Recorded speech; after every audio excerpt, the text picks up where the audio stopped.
Welcome back to Major Intonio's presentation of The Ifs of History by Joseph Edgar Chamberlin.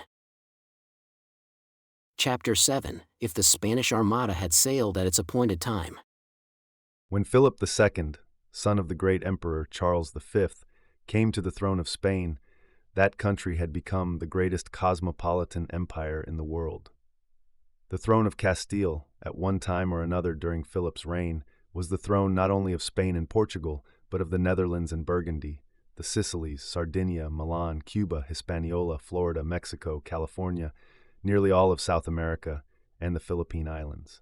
The Spanish monarch was the eldest son of the church, and Philip, strong, ambitious, bigoted, and insolent, expected, as he laid the foundations of his glorious palace, the Escorial, the eighth wonder of the world, to become master of France and Britain, and to bequeath to his son the vastest empire that the sun had ever shone upon.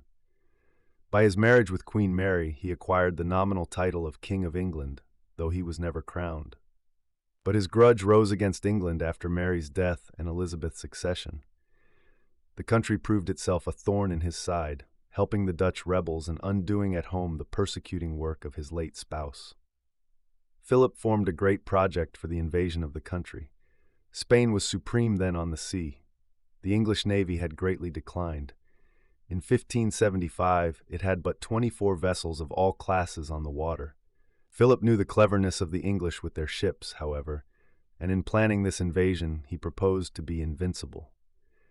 Invincible, he sought to make the armada, or fleet, that he sent against the country, and invincible not only he, but all Europe, believed it to be, when in January of the year 1588, the great flotilla was ready to sail.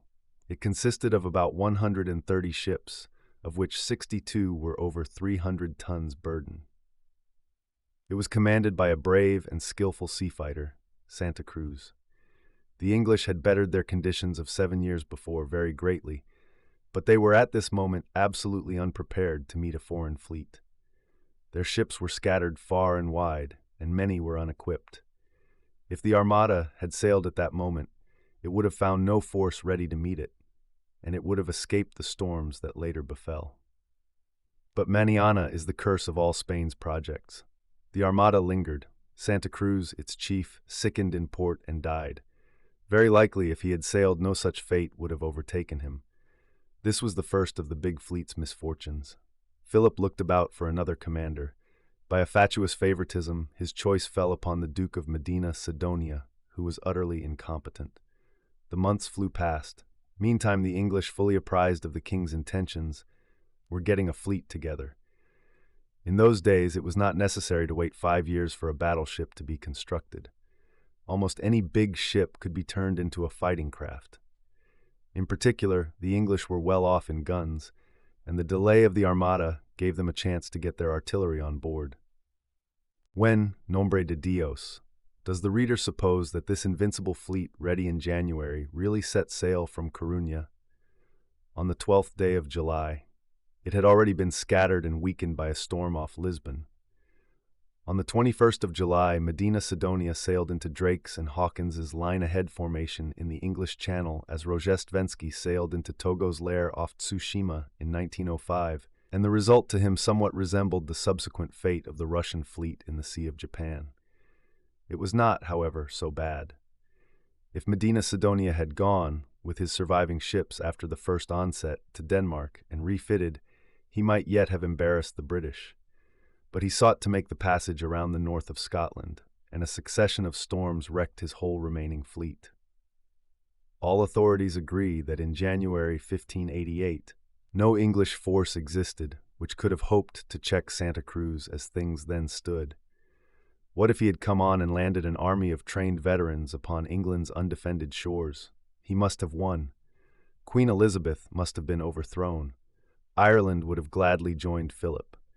England was almost half Catholic, and the people of that faith might eventually have become reconciled to the foreigner.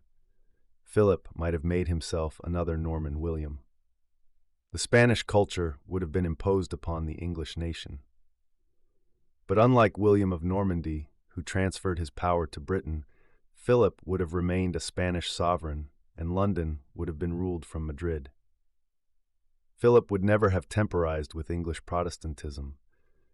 The chances are that he would have stamped it out utterly and at the start, as he sought too late to do in the Netherlands. If he might have worked his will, he would also have suppressed English learning and literature. William Shakespeare, who had just come up to London, had never produced a play when the Armada sailed, and probably he never would have produced one if it had conquered.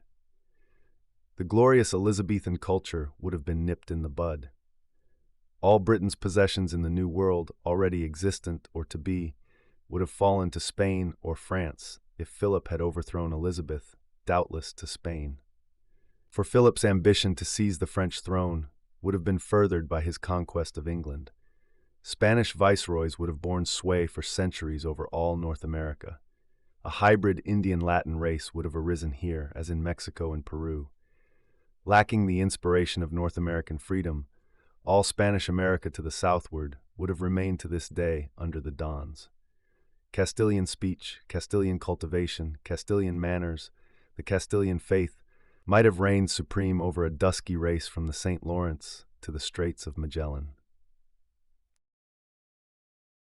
This concludes today's reading of the Ifs of History by Joseph Edgar Chamberlin. Join us also next Sunday for the subsequent part. Subscribe to Major Intonio's channel. Thank you for listening, and so long.